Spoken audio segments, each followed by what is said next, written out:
I'm going to write a memoir about my experience as a teacher, which I'm not. This would be one of the many stories. Contact. I shuffled my armful of books and papers, just getting the key into the lock of the classroom door before my purse clattered to the ground. Pushing the door open, I heard the screeches of two students chasing something in the large open area of the building, a suburban middle school where I taught. I yelled at the two boys, "What are you doing in here?" They were chasing a mouse.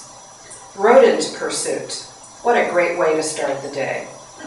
Not that I was someone to be put off by a mere mouse escaped from the science lab. The year before, I had kept a pet rat in my classroom.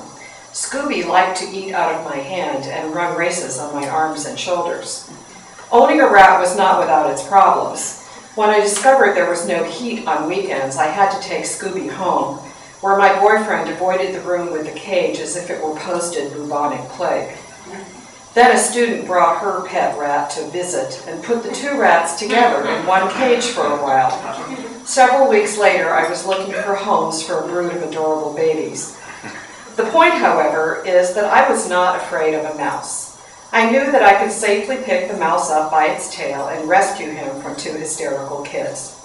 I trapped him under an overturned wastebasket and then grabbed his tail, holding my catch up in the air for my admiring audience.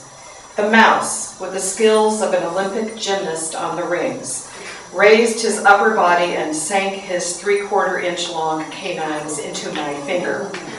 I yelped and dropped the little bugger who took off. I asked the science teacher if a lab mouse was missing. "No," he answered.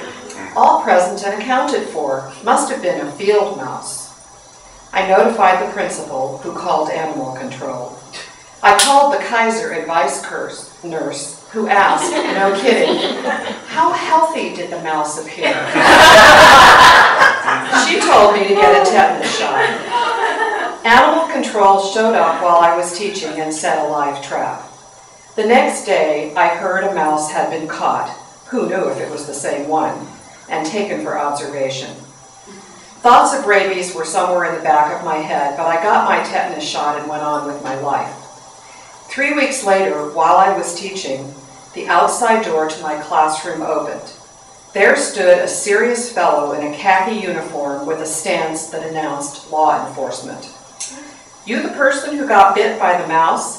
"Yes."